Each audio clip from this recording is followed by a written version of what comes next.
today I'm going to be reading Exodus 4, verses 18 until the end. And it says, So Moses went and returned to Jethro, his father-in-law, and said to him, Please let me go and return to my brethren who are in Egypt, and see whether they are still alive. And Jethro said to Moses, Go in peace. Now the Lord said to Moses in Midian, Go return to Egypt, for all the men who sought your life are dead. Then Moses took his wife, his sons, and set them on a donkey, and returned to the land of Egypt. And Moses took the rod of God in his hand, and the Lord said to Moses, When you go back to Egypt, see that you do all those wonders before Pharaoh, which I have put in your hand. But I will harden his heart, so that he will not let my people go. Then you shall say to Pharaoh, Thus says the Lord, Israel is my son, my firstborn. So I say to you, Let my son go, that he may serve me.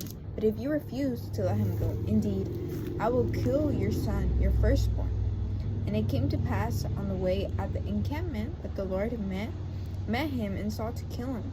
Then Zipporah took a sharp stone and cut off the foreskin of her son and cast it into Moses' feet and said, Surely you are my husband of blood to me. So he let him go. And then she said, You are a husband of blood because of this circumcision. And the Lord said to Aaron, Go into the wilderness to meet Moses. So he went and met him on the mountain of God and kissed him. Then Moses and Aaron went and gathered all the elders of the children of Israel. And Aaron spoke all the words which the Lord had spoken to Moses. Then he did the signs in the sight of the people. So the people believed. So when they had heard that the Lord had visited the children of Israel, and that he had looked down on their affliction, then they bowed their heads and worshipped. And what stood out to me the most is in the verse 24 and 25, the Lord sought to kill Moses because of his disobedience, because he had not circumcised his kid before going into whatever God was calling him to. And sometimes that goes the same way in our lives.